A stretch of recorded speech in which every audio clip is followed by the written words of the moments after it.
So this is a session on technology updates. And we're going to have this session as a set of presentations. There are 7 speakers, so that gives about 8 minutes per speaker. Can we begin, please? The next session after this is lunch. I would hate for us to miss it. And by the way, after we finish this session, when we go downstairs for lunch, we're going to take a group photo downstairs. So before you all start eating this delicious lunch, we're going to line up, and we have our photographer here who's going to take some pictures. Tony is going to lead this session. We have some wonderful technical updates.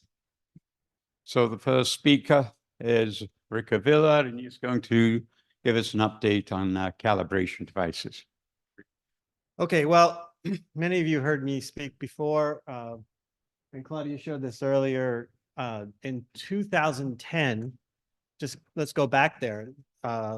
Helical scanning was just coming on the scene, and we were going from step and shoot single slice scanners or 4 slice scanners to 16 slice scanners with helical reconstruction. Many new ideas were being considered, and unfortunately, some scanner manufacturers made some mistakes. And we found it in 2010. It took until 2016 to get the first publication out on this because it got rejected so many times when we submitted it. This was from a phase 2 clinical trial.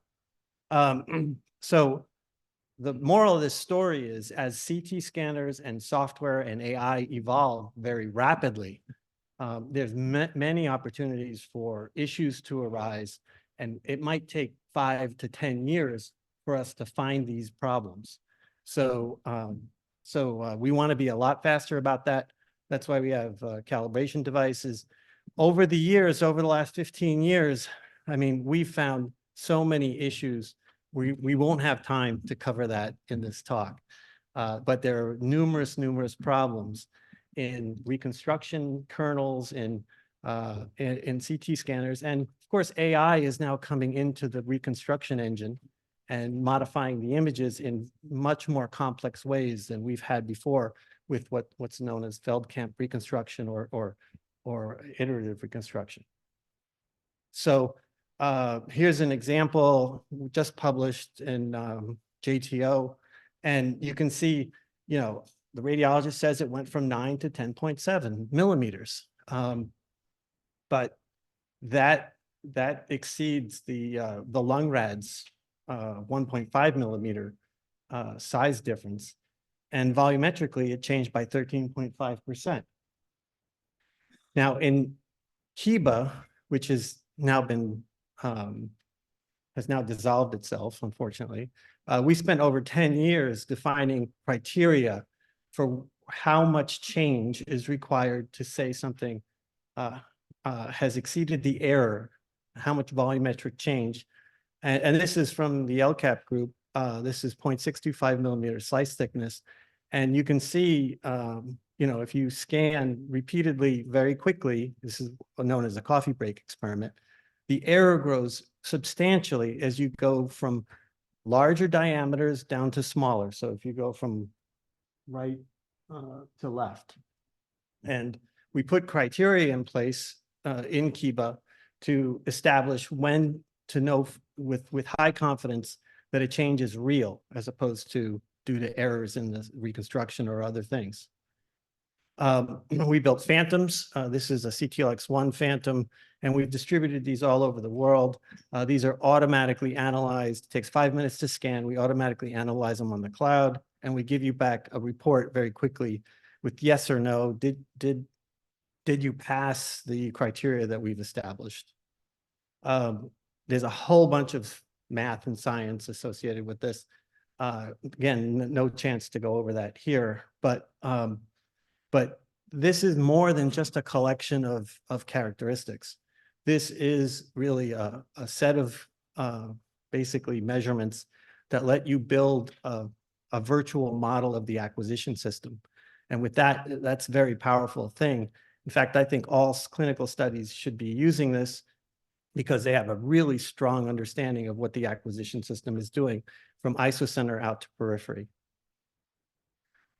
Over time, what you want is that, in particular, resolution is being measured and is stable and is very high quality. Like you see here, this is from a clinical site on the West Coast that scanned the Phantom every every quarter for 1.5 years. And you can see everything on the top left, the resolution lines are all nice and stable. Nothing really has changed much. Contrast that with, for example, this is the resolution out at 160 millimeters from isocenter for a mobile CT scanner. Now, mobile scanners have a lot harder time maintaining their stability.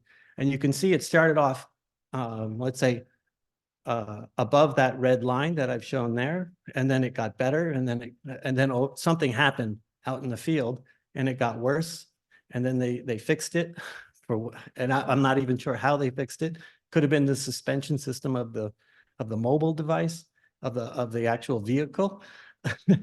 And you can see that this system actually is having trouble maintaining its quality over time. And these are big changes in resolution. This is not a small thing. Fortunately, we've been supported by the Prevent Cancer Foundation in previous years. And with their help and with many others around the room and around the world, we've managed to put about 125 of these Phantoms operating right now we're supporting about 125 CT scanners around the world, monitoring and optimizing their CT image quality routinely. And I just want you to think about this, because at any moment in time, as you're monitoring CT, the lung nodules in your screening programs, at any moment in time, your reconstruction kernels and your scanner can change. And there's no obligation by anyone to tell you. So the only thing you really have is your ability to independently measure it. Most sites also replace a scanner every few years, let's say 3 to 5 years. So what's going to happen? You're going to scan somebody, you're going to change the scanner, and you're going to scan them again. Now you got 2 scanners, possibly with 2 reconstruction kernels, 2 different slice thicknesses, 2 different, I mean, the number of parameters that could have changed in between is quite large.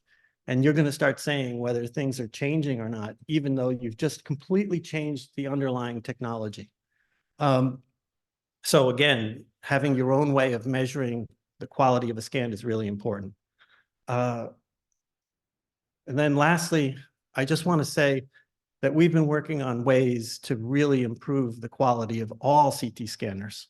And you can see here some work we've been presenting recently, where we can take basically a typical scan of, this is a 3-dimensional 3D printed object, and with artificial intelligence and targeting of that location, we can greatly improve the quality of the image so that you can do much better detection and much better measurement. You can see here a 650% improvement in our ability to measure the length of these, what we're calling spiculations or spines sticking out of this object. So there's tremendous opportunity to improve the quality of our acquisitions for small lung nodules and for airways and other things if we calibrate these scanners. This is through calibration that you can do this. So quite a lot of opportunity is right here on the horizon right now with calibration. And I'll be talking more about this tomorrow. Thank you. Thank you very much, Rick. Next speaker is Dr. Mary Ellen Geiger from the University of Chicago. And she's going to talk about the gathering of data for new emerging AI technologies. Thank you. First, I want to say how happy I am to be here, and congratulations, of course, to Claudia and Dave and I-ELCAP, but everyone for coming together with the goal of working together. So I'm going to tell you about MIDRC, the Medical Imaging and Data Resource Center. Okay, so why MIDRC? Well, developing AI, good data is the new oil. And so I have this approximately 80% of development depends on the data collection and preparation. We need data that's curated, diverse, representative, and reusable. So how do we collaborate to do that? So the Medical Imaging Data Resource Center was established in August of 2020. It was funded by NIBIB for COVID. COVID was the use case. That was to build the infrastructure. Now we're pivoting. We are also now funded by ARPA-H. It was created as a unique, open, curated, diverse imaging data commons. And it's a partnership between APM, ACR, RSNA, hosted at the University of Chicago and sitting on Gen 3. So I want to point out that Bruce Stromberg actually had this idea where it's people may be reluctant to give data to another institution or data to industry, but if you give it to your society, a group of societies, we find people are more likely to give. And so I think that method is working. So currently we've ingested over 300,000 imaging studies, not images, not slices, imaging studies, and released to the public over 172 imaging studies. These are mainly chest x-rays and lung CTs.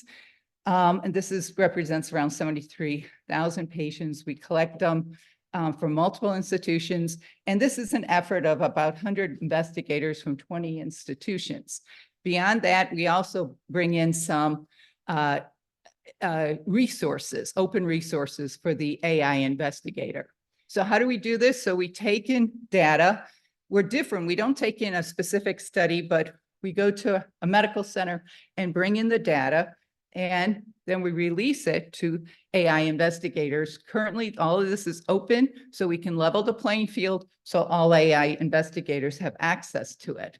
We also work on having open science and open resources, where within MIDRC, the investigators have developed various ones, and I'll touch on a few.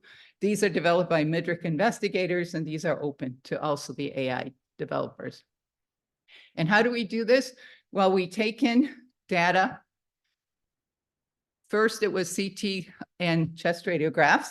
We're now doing MRI and ultrasound. We have 2 input portals. It goes through, the data undergoes standard curation, link mapping. I'll touch more on that tomorrow.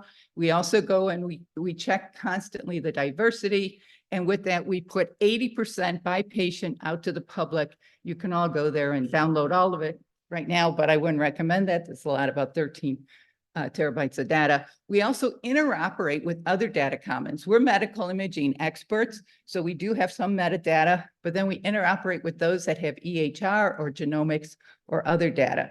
And what happens to the other 20%? It's sequestered.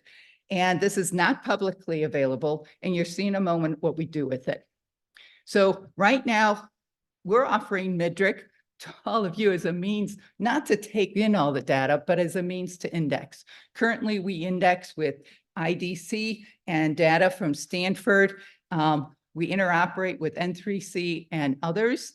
So we can do this and then build the cohort across all the data sets and enable search and discovery.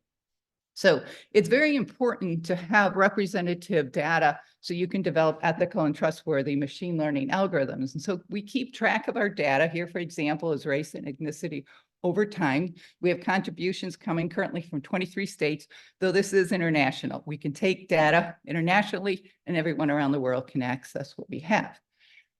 We use the Janssen-Shannon distance as a means to compare our data set to common other data sets, such as the CDC or the US Census. We now have a diversity tool that will be posted very soon, where you can compare your data to what we have. And so you can understand how data sets are represented. Any tool that we develop, we actually put out on our website as an open resource. And with the sequestered data, we do stratified sampling to pull 20% of the patients into our sequestered data set. And this acts as a large test set. So if a company or an investigator comes in with a specific clinical question, claim, intended population, they can come to us. We would, based on that distribution, draw from a sequestered data set. And then if they need to be tested, say on 100 cases, we would draw those 100, test them, we would only give them a performance metric of how they perform. And we're working with FDA and industry currently preparing 2 FDA mock submissions, one on classifications, one on segmentation. And we've developed methods so that we can do secure containerized workflows within the Gen 3 BRH environment. And hopefully then we will expedite going through regulatory. As I mentioned, algorithms that we develop, we put on our website. These are open. You can download them. We have various ones, some on harmonization, some on de-identification. For example, we have one on using it to de-identify your radiology reports. And this has performed exceedingly well on many data. We have the metrology decision tree. If one is developing an AI algorithm and you're not sure what is the final metric with which I should evaluate my system, you can go here to the tree. It will ask you questions, you answer, and it might say, well, maybe you should use ROC analysis. Here are some papers, and here's some website with software. It's not our software, but we will refer. We want to work with people. We're not just trying to do everything ourselves. We also have a bias awareness tool. And this is AI and developers need to learn about possible biases, and not just developers, but users of the data, users of the system. So we have this tool. It's on our website. For example, you can go through, you can go ask, I would like to know about, for example, population bias. It will tell you what it is. It would tell you why it occurs. It will give you some examples and also tell you how to mitigate. As shown here. Okay.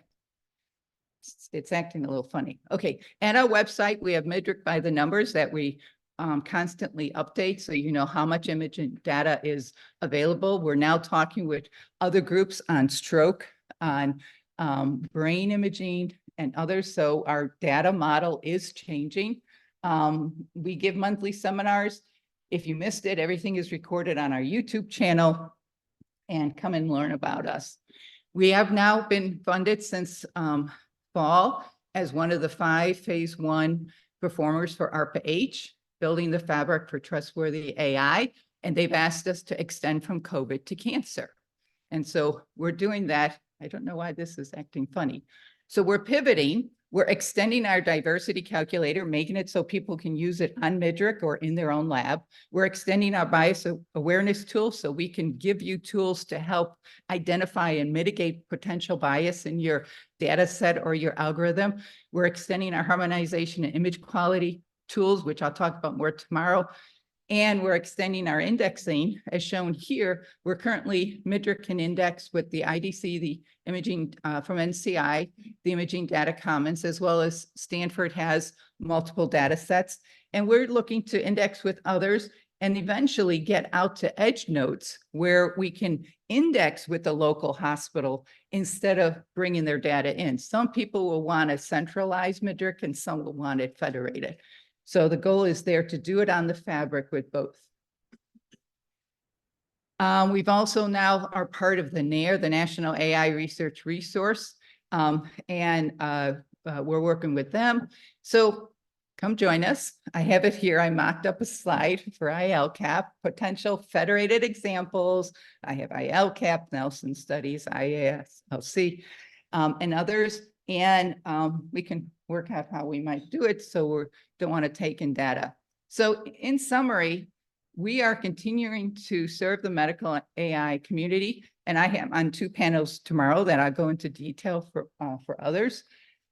We're growing our sequestered data commons so we can expedite getting developments to the public through FDA and other regulatory bodies, extending our bias and diversity tools, and continue our engagement and ongoing negotiation with partners from other funding agencies. Currently, it's multiple institutes at NIH. We can't list them until we sign on the dotted line, but we're working on groups on lung cancer, molecular imaging, stroke, cardiac, point of care imaging, digital path, and international potentials. So I will end there ahead of time. Thank you. Thank you, Mary Ellen. Our next speaker is Victoria Schneider. And she's going to tell us about latest technology in the CT scanners, the very exciting photon counting technology, which is, I'm sure, going to make a big difference in the way that the nodules are going to be Yeah, measured. definitely. So how to... Hi, my name is Victoria Schneider. I'm very honored to be here speaking about photon counting and the neutron alpha. I'm coming from Germany, staying here for Siemens Healthineers. And yeah, let's start. So let's do it in that way. So after Siemens Healthineers, I'm not doing anything. What? Thank you so much.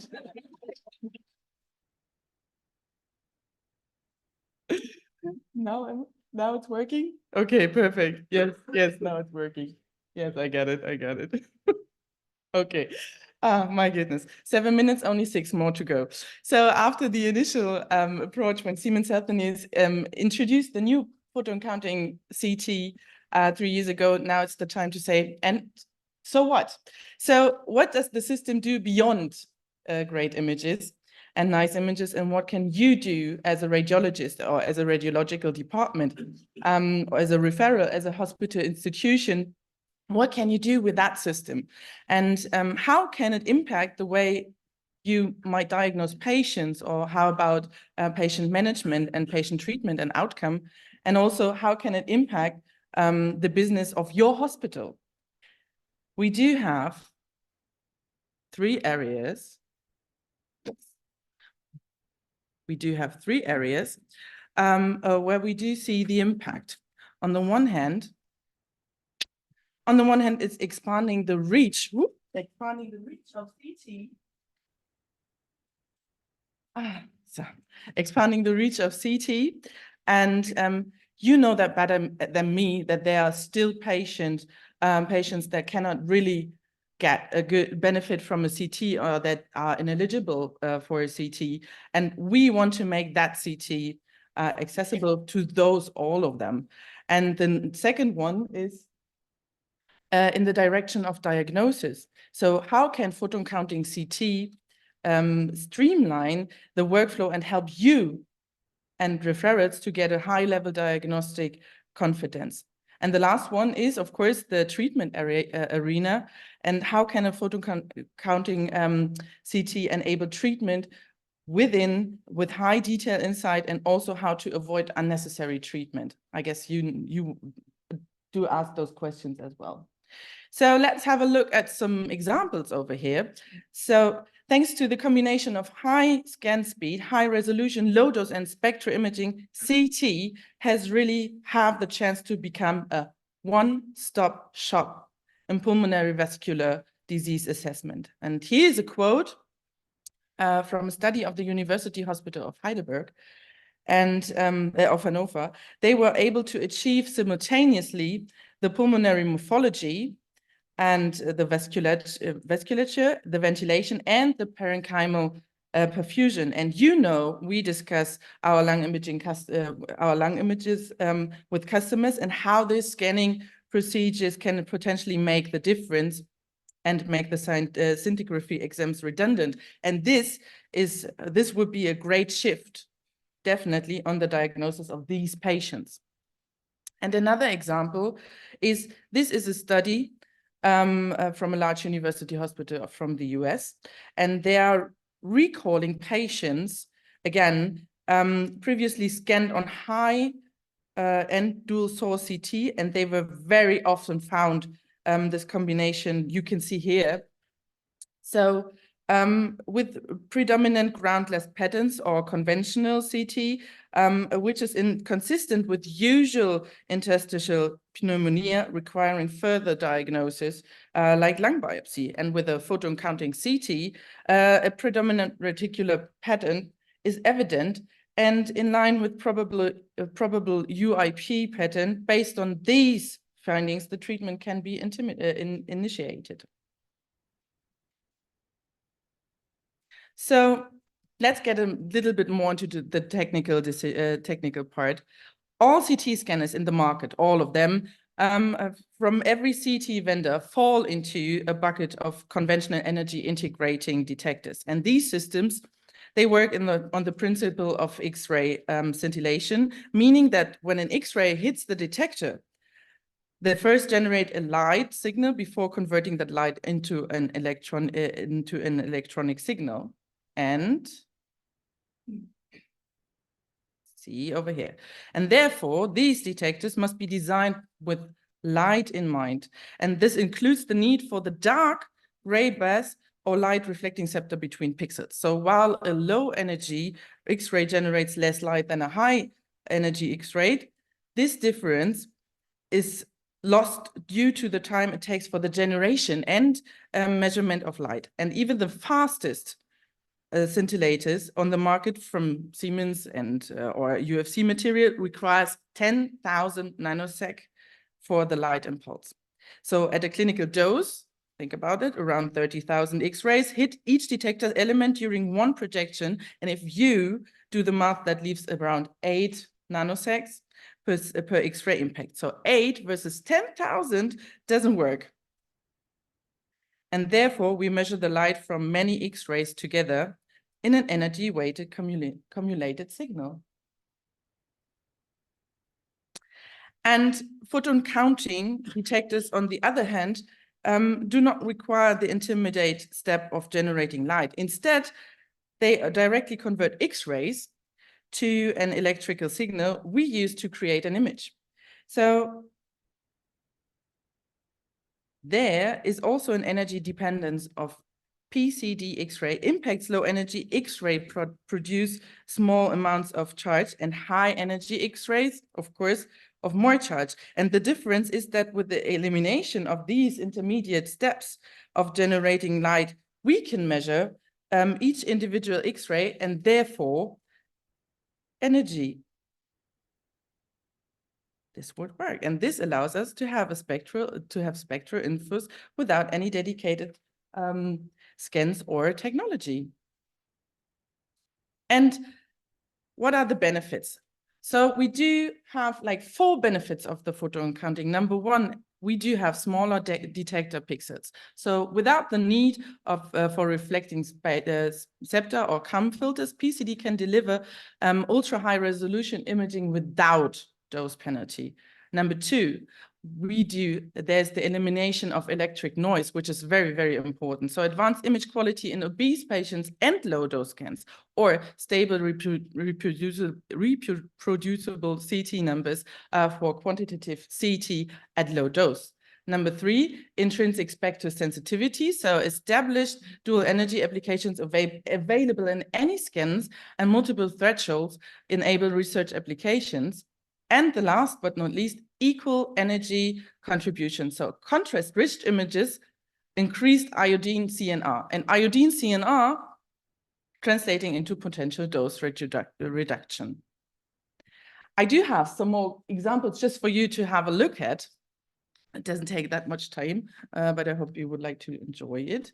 So over here, so from conventional high-end EID, so energy integrating detectors, to photon counting. So we do have over here 0.2 millimeter slice thickness to show tiny details of lung parenchyma, and tin filter concurs to maintain radiation to low dose. Then for you, definitely, the combination of extremely high spatial resolution and low dose, and the scan time is sub-second due to turbo flash mode. Only our unique QIR preserves the finest anatomical details over here while supporting dose-efficient scanning, and LungCat auto-detected small nodules. RIP angles also demonstrates sclerotic lesions, and for you as well, very much interesting, I guess, that one. So what else is there? So we made a huge investment, not only for the plant extensions in Forchheim to meet growing demand, and yeah, we would like to invest in the future. Every CT will be a photon counting CT. Next to present is going to be Sean Fain, and the topic is going to be on Parenchyma. Great. think they're gonna swap cables here before my slides come up. Anyway, I wanted to first introduce myself. I'm Fain. I'm from University of Iowa, and it's a pleasure to have the opportunity to speak here. This is a new community for me.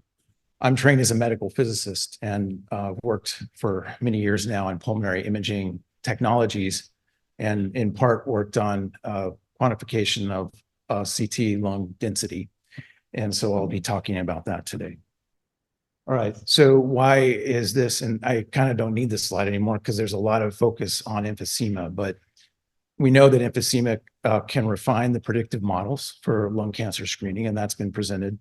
I want to talk a little bit as well, though, about nodule characterization, because radiomic features that become more important as we move forward in more sophisticated predictive models also depend on fidelity of the lung parenchyma. And then just a third option is also more confident visualization of non-solid and semi-solid lesions. So just so we're on the same playing field, this has been discussed earlier too, but the two metrics that have the most history in the literature are the -950 cutoff. And here what we're doing is segmenting out the lung, and we're doing a lung histogram, and then we're taking a specific threshold at the -950 Hounsfield units. And all of the area of the lung that falls below that 950 cutoff is then considered emphysematous by this measure. Another approach is called PERC 15, which is a single number applied to the entire lung based on the Hounsfield unit that corresponds to 15% of lung volume being affected. The PERC 15 has some advantages in that it is more normally distributed. Obviously, the 950 cutoff is nice because we can get some regional characterization of the emphysema. So then extending beyond that, though, looking at some of the newer developmental models, I'm here borrowing a slide from a colleague, Jessica Siren, who's been working on paranodular characterization of texture. And texture turns out to be, at least in the small studies that we've experienced at University of Iowa, highly predictive of malignancy versus benign lesions. And in this case, different regions around the tumor have been characterized, but then that's been fed into an artificial neural network. And then that artificial neural network output is used to predict the likelihood of malignancy. And this is showing the degree of distinguished separation between the malignants on the far right and the benign on the left. And you can almost see nearly perfect separation, obviously a small study, but interesting nonetheless that these texture features shown in the red arrows are paranodular. They're outside of the nodule itself and indicative of characteristics that seem to associate with malignancy. And then importantly as well, even the strong predictors based on a multi-variable model, they're not the only factors that are playing a role in the distinguishing between malignancy and benign. And I should have probably mentioned these are the top 10 predictors from this model. All right, in addition to that, I want to briefly touch, as Dr. Avila did, on the Kiba process. So we also have been involved in Kiba, that is to characterize best practices for lung density quantification. And for those who are unfamiliar with this process, it's designed to be a method for protocol harmonization, which is very important, has been emphasized previously, but even more so in some respects with characterizing parenchymal density. The process of Kiba that has some strengths is that it identifies the sources of variability in the measurement, and then it quantifies the current repeatability and threshold for change, and then recommends performance standards by actors so that there's a point individual who's responsible for that process. And some of those examples would be the CT scanner performance, protocol execution, quality assurance, and measurement by the software. Intended also is to maintain an open and closed issues list that enables innovation to be integrated into this process. So in theory, it's an excellent way to move forward. And through that process, we identified through characterization of groundwork using phantoms and patient data, what were the most important sources of variability in the parenchymal density measurement. And those include inconsistencies of lung inflation, which is the most significant. Variations in CT dose play a role, and in conjunction with that, the reconstruction kernel. Both of those last two contribute to increased noise in the CT image, and therefore an overestimation of the degree of emphysema. So this is just a bland Altman result. I know you probably are all familiar with this, but it's a tool that enables us to look at the repeatability of a measurement. So those dotted lines are representing the limits of agreement. So that's, if you will, an estimate of the precision. And that solid line is the bias. So the solid line is bias that's near zero, but the precision is affected by the lung inflation state being inconsistent. And this is showing in red the degree of improvement in the precision after a volume correction is applied. So this was a realization and an outcome of the Gipp process that clearly showed improvement in our ability to measure emphysema more reliably. And as I mentioned, other factors are the dose, and dose and scatter sometimes are part of the same equation in terms of how the scanner makes and models correct for scatter. And what you're seeing here is a quote unquote full dose CT scan on your left that is used in COPD gene. And a percentage of the lung that is emphysematous is scored at 7%. On the right is a same patient at a lower dose of 1.2 millisievert. And you can see that the CT noise is contributing significantly to an overestimation. So this is a very sensitive measure. And it's because the lung histogram that I showed you in previous slides, all of that signal is down at the noise level, right? So you can have very rapid or significant differences in the measurement as a result of a little bit of noise. And the choice of reconstruction kernel contributes to amplification of that noise. So being consistent with reconstruction kernel is a key protocol harmonization target. So, however, there are some mitigating technologies that are emerging, and one of them is iterative reconstruction, and then in conjunction, more advanced deep learning-based reconstruction methods. And this is the same dose difference. So on the left is the full dose, on the right is the reduced dose scan. But the IR reconstruction allowed us to get equivalent emphysema index measurements. In this case, the PERC 15 is shown. But you're also seeing the relative area below 950 in red. Okay, and then as Dr. Avila mentioned, the use of phantoms is very critical to harmonizing protocols. And this is a very sophisticated phantom that we're using at University of Iowa that involves a number of different components. But one that I want to highlight, if I have, can you see the arrow? So right here is a set of density standards that were developed under the Gipp process in collaboration with the National Institute of Standards, in which we calibrated the Hounsfield units associated with those for a specific X-ray energy. So that allowed us to have a reference, so an absolute reference, if you will, that we could then compare against for comparing protocols across scanner makes and models. And this is something we're doing right now to harmonize, as you saw the talk before me on photon counting. This is a new and very exciting technology, but how does it impact our quantitative measurements? So phantoms like this and these kinds of qualified standards allow us to estimate the error in the density measurement compared to more conventional energy integrating detector systems. And in this case, I've boxed the regions associated with the force scanner in blue, and then the photon counting under different conditions. And this is filtered back projection recon and the ultra high resolution setting that enables access to those much smaller detectors and the higher resolution performance that you saw on some of the lung scans in the previous talk. So the good news is that with these harmonized parameters, we're getting measurements which are comparable to previous scanner performance, or better, in fact. All right, in summary, quantitative parenchymal measures benefit from harmonization of these low-dose CT protocols.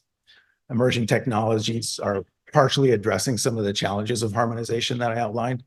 Experimental phantoms can significantly help us in that regard. There has been a rapid advance in adoption of higher performance scanners, so that's been helpful as well, so that we have at least a minimum of 64 slice architectures.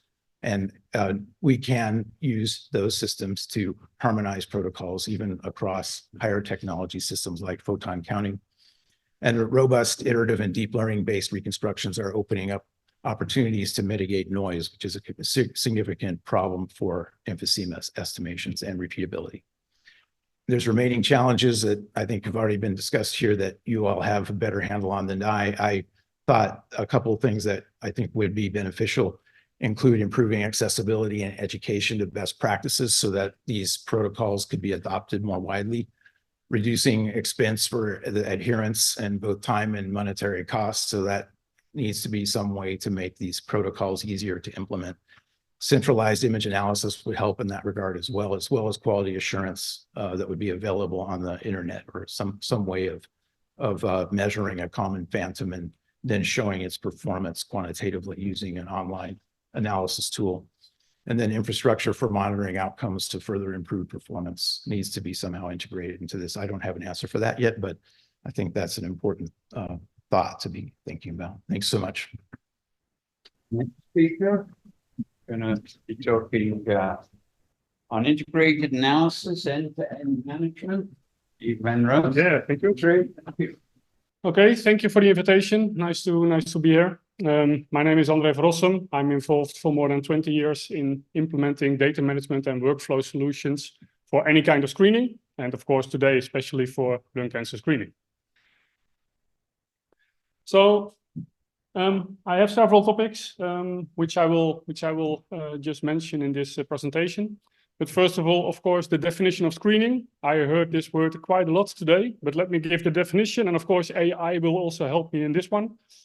Okay, what is the definition of screening from a medical perspective, so to say? So when I talk about screening, I talk about not about individuals. So I don't agree with ChatGPT in this time. So I will talk about population screening. So it's about screening a large population, nationwide population, or a specific target group, specific age group, etc. It says, and I agree on this one, before symptoms appear. So you will not hear me saying patients. I will talk about participants, clients, or something like that. So I will not use the word patients in my presentation. And the last one, it says improve outcomes. But I think the data management solution should also improve your whole screening program. So you would like to learn what you have done, and you would like to get better and better all the time, like KPIs, etc. I will come back to that later. So what does the current lung screening landscape look like? I did not add all the solutions and all the people here, but just as a main topics, what I see normally is, okay, you have a radiology information system, you have an hospital information system, and I know a lot of people use quite a lot of Excel sheets just to maintain in your screening program. I will call it the Excel hell, but I can explain later on if you want to know my opinion about this. So this is what it looks like. And imagine you can connect all those systems together because you want to have like one data set with your full screening program. Okay, imagine you can do that, then you will still have a problem because first of all, you cannot combine all the solutions here.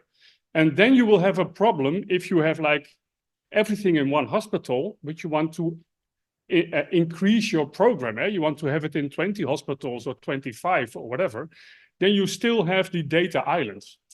So if you are running a screening program, with multiple hospitals, you want to make sure you have one centralized data management solution, and also you want to make sure it's like an end-to-end solution.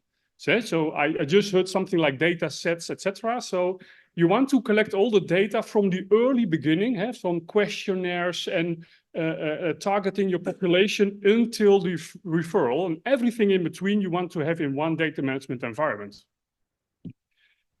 And what I see normal is that, okay, a hospital starts a screening program and they want to scale up to increase the population, increase the hospitals, etc. And then you have problems. It will cost a lot of money.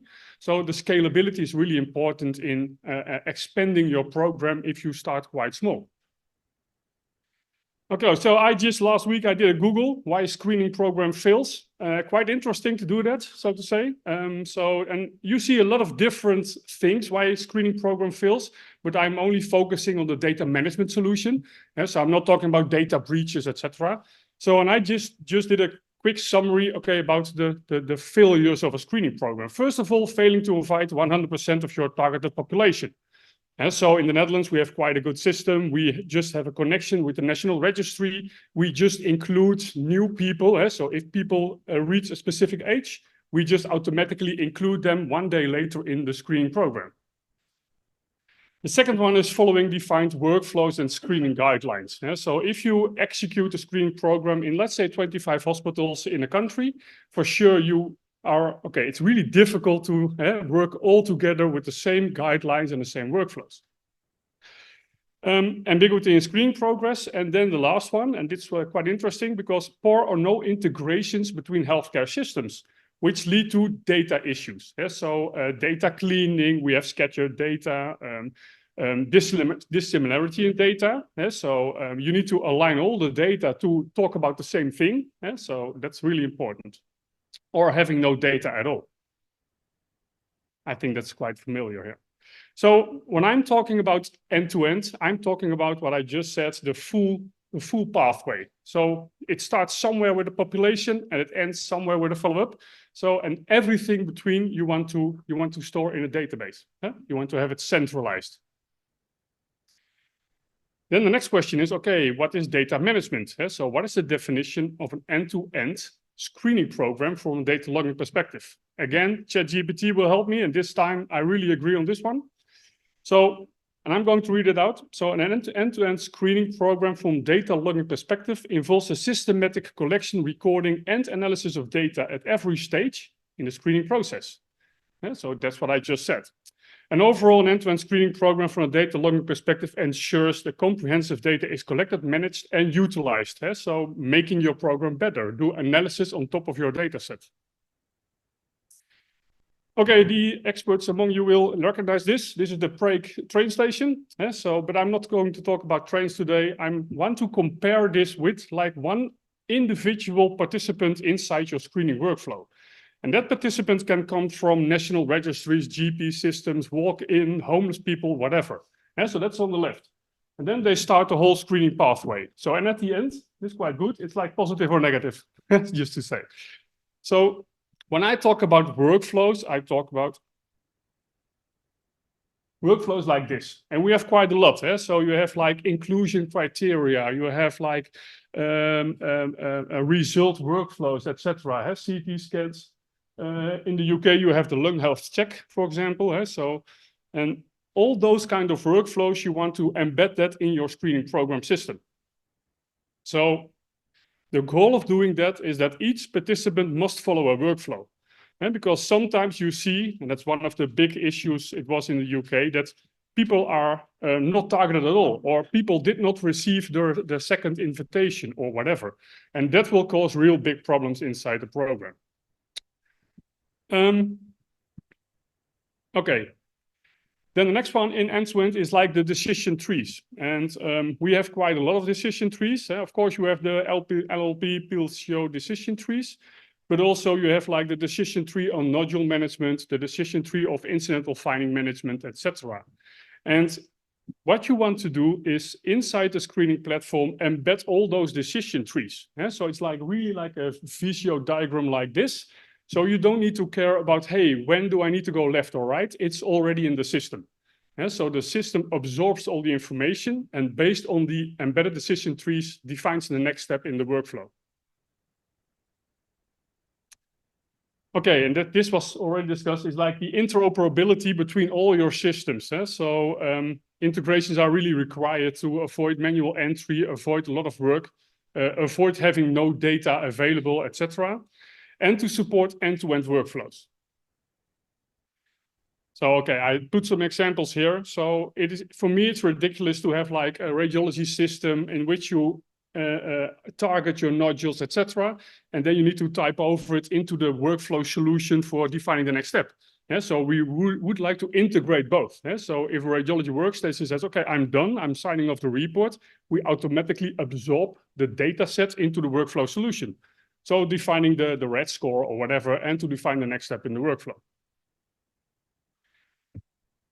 Okay, one of the last slides I would like to see is like the KPIs, and that one is a real case. So I'm not talking about the future. So this is really like hanging on the wall, like big monitor, which you can see, hey, what's my targeted population? Do I reach the 100% of my population to be invited, etc. And also like the referrals and the indeterminates. You would like to monitor that on a daily basis. And what we can do is like on top of all those screening locations, we have like an anonymized data warehouse on top of that. And on top of that, you can build some dashboards like this, or you can connect your own analytical tools, SPSS, Red Hat, whatever you want like to use. So this gives a big advantage if you have a big screening program with multiple locations, but you can still monitor and improve your quality in your whole screening program. Okay, one of the last slides is, often I hear that the radiology information system is used as a screening program. And the first thing I noticed, they are talking about patients instead of clients. So I immediately know, okay, this is a radiology information system. But there is really a difference between those two. So radiology system is focusing on workflows inside your radiology department. So it's like tools to streamline and improve your radiological workflow. And end-to-end, however, is like real end-to-end. So how do I reach the population? So do I provide them like first questionnaires? Do I have a client portal in which a client can say how many pack years you have, how do you smoke, and then have an automatic inclusion for an invitation? All kind of things is like an end-to-end workflow solution. And it's not, apparently not a radiology information system. Okay, so my conclusions and recommendation. Using an end-to-end screening platform is like is very scalable in lung screening program. You can start really small, but you need to set up the right way, so to say. So, however, you would love to have like a centralized data warehouse, centralized data sets for your full end-to-end data inside your program. So, and then the key to success is to be able to real-time monitor the screening process. And also avoid manual data entry and ensure data consistency. And the last one is you would like to embed your national guidelines. So I work a lot in the UK. They have like national guidelines also for incidental finding management, etc. And we just absorb all those guidelines inside the system. For example, if the national guideline says you need to send a result letter maximum 5 days after screening, we just embed that into the system, and that system will alert you about that. So it really keeps track on all your participants and all the workflows you have, which is much better than using an Excel sheet for that. Okay, thank you all. Our next speaker is Morteza Naghavi, and he's going to talk about cardiac chambers. And I find the interesting thing about this work is we talk about AI as doing things we're already doing. This is more to make this work. The AI is doing things that we haven't been able to do before. Thank you. Let me first start by thanking the organizers. I've watched Claudia and David, Rana and team, and Jim, and of course, Matteo, for months, put their brain together and make this happen. So thank you so much for having me here. My background is cardiology. And just like Claudia and most of you guys in I-ELCAP, I started SHAPE, Society for Heart Attack Prevention and Eradication, in 2001. It took me years with a lot of support from leading cardiologists to bring coronary artery calcium score to the national guidelines. When we first released SHAPE guidelines in 2005, we took a lot of bullets, just like you guys did in the early days of lung cancer. Now, coronary artery calcium scoring is part of AHA, ACC, American National Guidelines. And now we're trying to get it reimbursed. I've had 5 years of hearing with CMS to get it covered. So all of that is going to be presented here. I'm glad that the previous speaker, I congratulate her for him for putting that together, because that's really is what it's about, from the consumer, from people who are asymptomatic people, all the way to the end. How can we capture this and enable it? So I'm going to start with a 2-minute, less than 2-minute video. If Dan can please run it. So please bear with me for the next 2 minutes. 30 seconds, an American is unexpectedly hit with a heart attack. Did you know that lung cancer kills more Americans than any other cancer? And 20 to 40,000 lung cancer patients are non-smokers?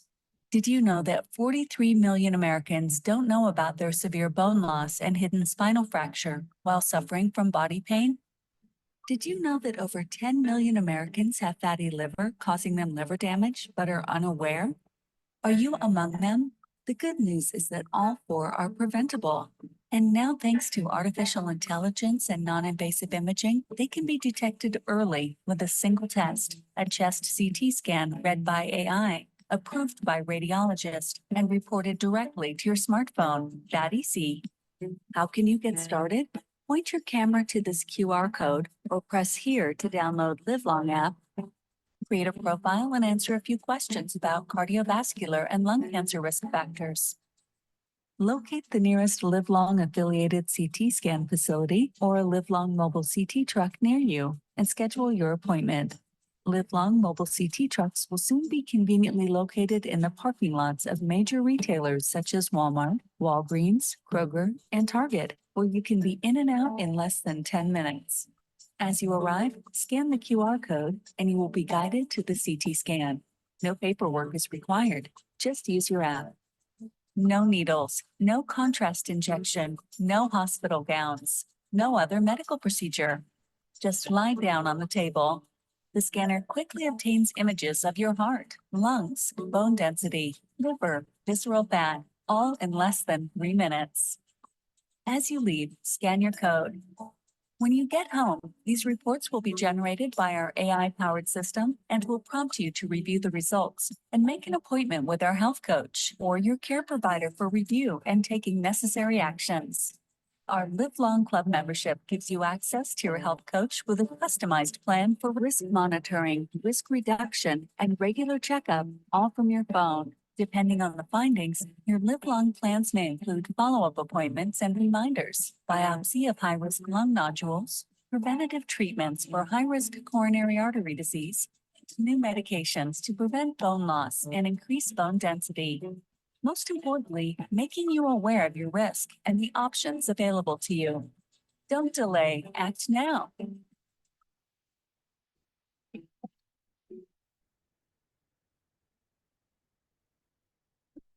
Thank you, Dan. So this is a vision. It's not done yet.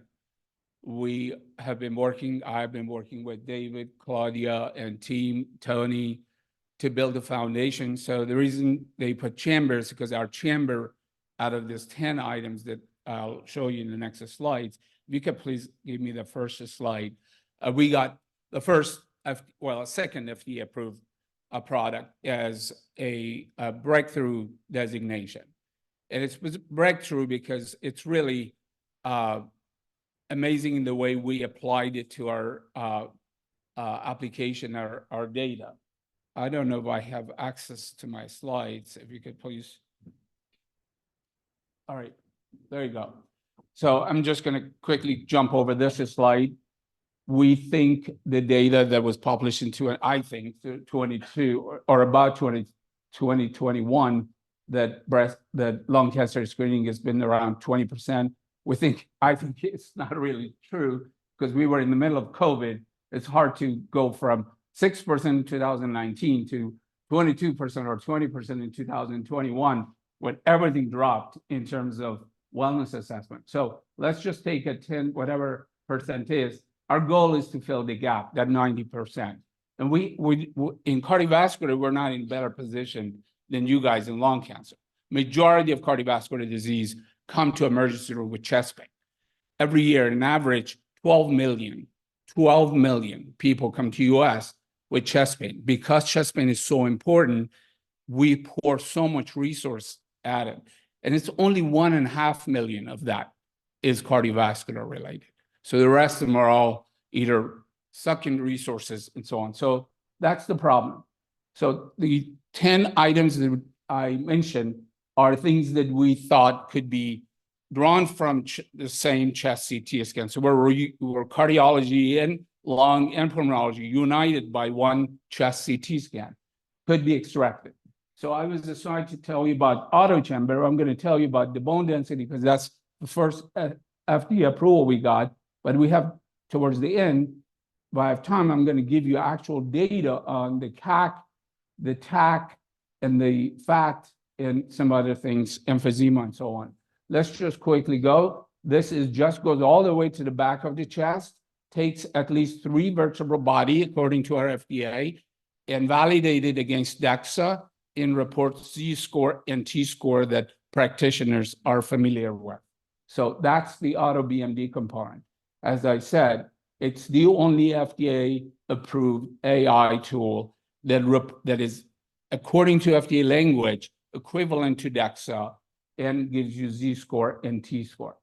Well, let's touch on this. The same problem we have in lung cancer and cardiovascular disease, less than 7% of osteoporosis is detected via screening, which is through DEXA. The rest of them are later stage fracture or just don't know. You die by other things, but you died while you had osteoporosis. So in women, this is the statistics. Osteoporosis fracture kills more than heart attack, stroke, and breast cancer together, the complications. So our AI simply, as I said, just goes there. This is a typical report of our AutoBMD that comes from DEXA equivalent. So if you look at DEXA, this is the same style DEXA reports. So that's just the FDA clearance. So these are a bunch of publications that we have done showing that thoracic and abdominal vertebral body measurement is the same. So this is what Tony was talking about, basically using blood as contrast agent. We used an open source AI tool and adjusted to our application and validated. Let me just show you some validation data. This is 5,000 people whose coronary artery calcium scan taken, applied with our AI for measuring LV volume. And then the same 5,000 people had MRI. Not many studies, in fact, there's only one study that's done this. That's called MESA, Multi-Ethnic Study of Atherosclerosis. So 5,000 MRI, 5,000 CAC scan, look at the correlation between the AI in CAC scan versus MRI manual measurement with software, Philips software of LV volume. Same thing with contrast. So a CAC, this is 1,260 paired CAC with CTA. CAC is coronary artery calcium, irregular non-contrast. CTA is contrast enhanced coronary angiography. Then gated versus non-gated. That's we have another study that's larger than this. This was about 135. We have a study of 2,400. In fact, the correlation went up to 0.95. And you would say, wow, that's amazing. Gated and non-gated. Well, there is a way to explain that. In non-gated, about 20% of the time, the heart is in systole. The rest of them is in diastole.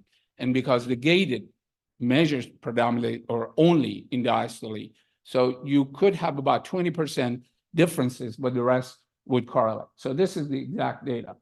So I want to show you a couple of things about these chambers. Why it's important?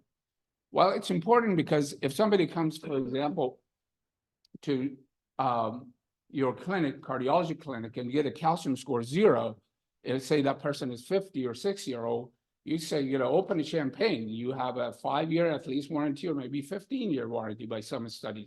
CAC 0. Well, look at this CAC 0, this population, about 17% of enlarged LA. And I'm going to show you what happened to this people.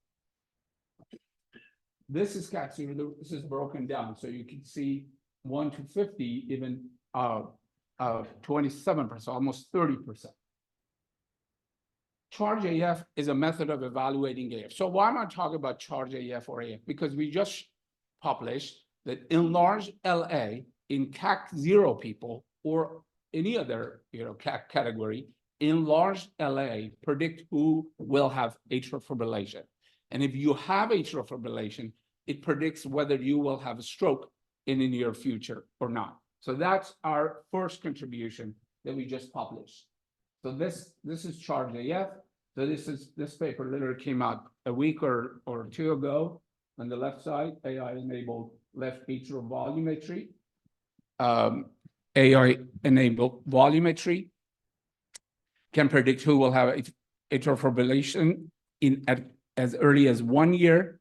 And then we showed the same thing for LV, AI-enabled LV volumetry can predict heart failure and can outperform NT-proBNP, which is our standard of care today for heart failure patients.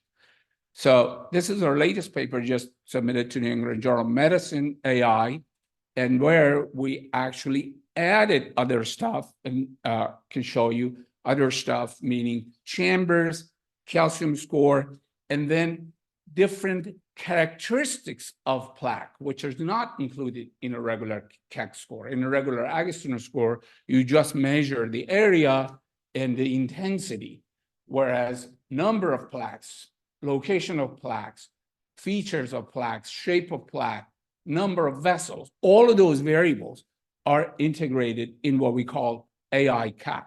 And so we're hoping that the future of calcium scoring will not be just calcium scoring, will be actually I-ELCAP, enabling you to report a lot more than just the calcium score.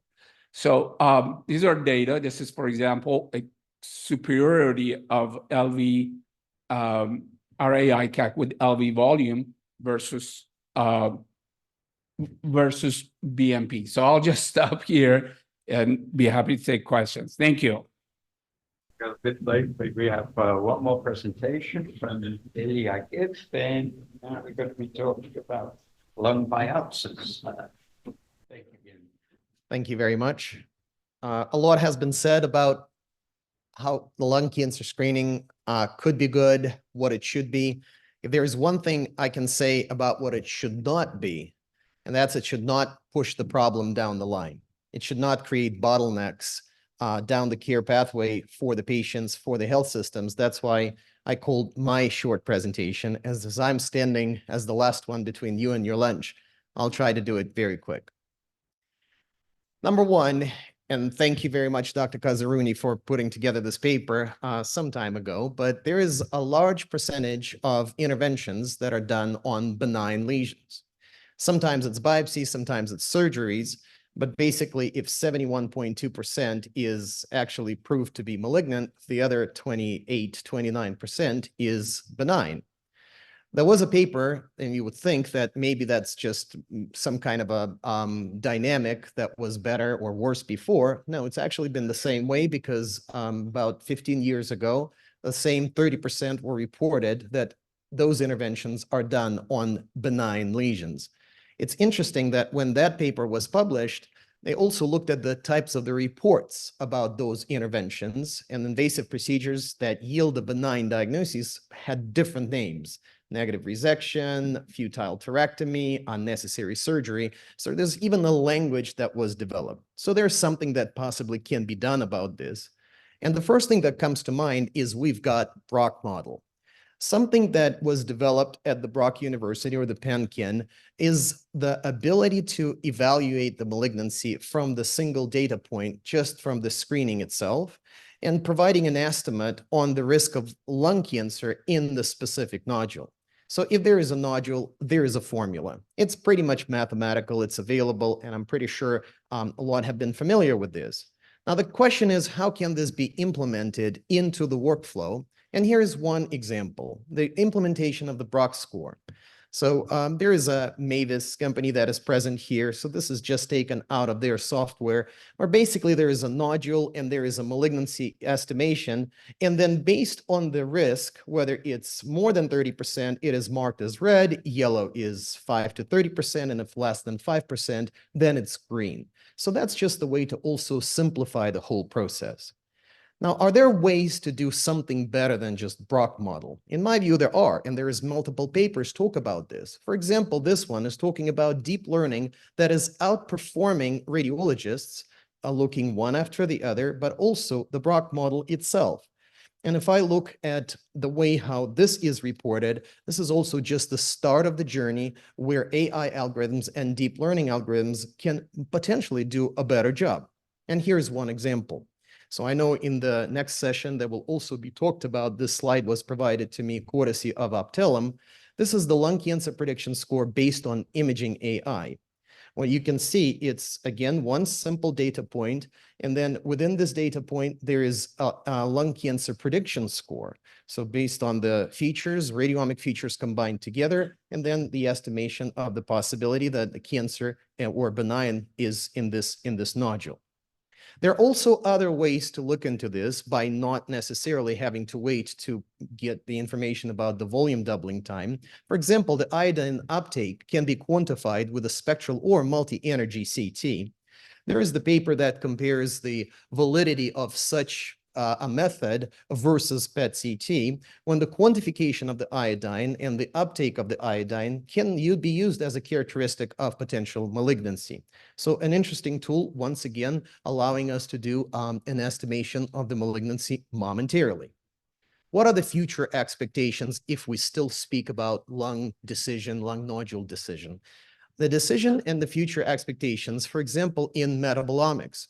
There is a serum tests that are being evaluated, decided, worked on in terms of larger data analytics that potentially can help to predict with higher specificity the differentiation between the malignancy or the benign nodules. The other tool, and I'm glad also there was a speaker before me, so I don't have to go too much into the details, is predictive imaging, or the prediction, for example, with deep learning model. I'm not going to talk about this specific model, but it's just the analogy that I like to use. If there are just a few clouds in the sky, I might never take an umbrella. But if the day before rain was forecasted and predicted, then I probably will take the umbrella. Well, the same thing about the lung nodule. Maybe if the prediction was about lung cancer specifically in this area, maybe it should be taken into account when those formulas are being evaluated and created. Now, moving to the second part, and I promise this is going to be very short. And now this is about the incision. So lung biopsies identified malignancy scores, malignancy, and then there is the incision. There is a lot of complication rates. And thank you, Dr. Outkirk, for working on this paper, because it also talked about that complications are possible, and there is never enough accuracy in terms of being able to pursue the nodule and perform the incision. This is just one of the examples, is the use of electromagnetic navigation for CT-guided percutaneous procedures.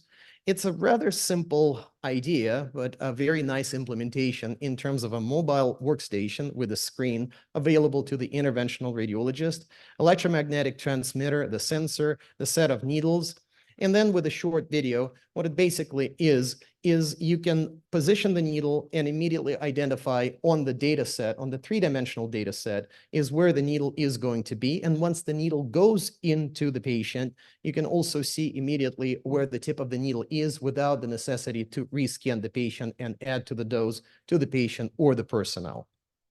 So in my short talk, I try to focus on the precision in lung biopsies, starting from the decision and going all the way into incision.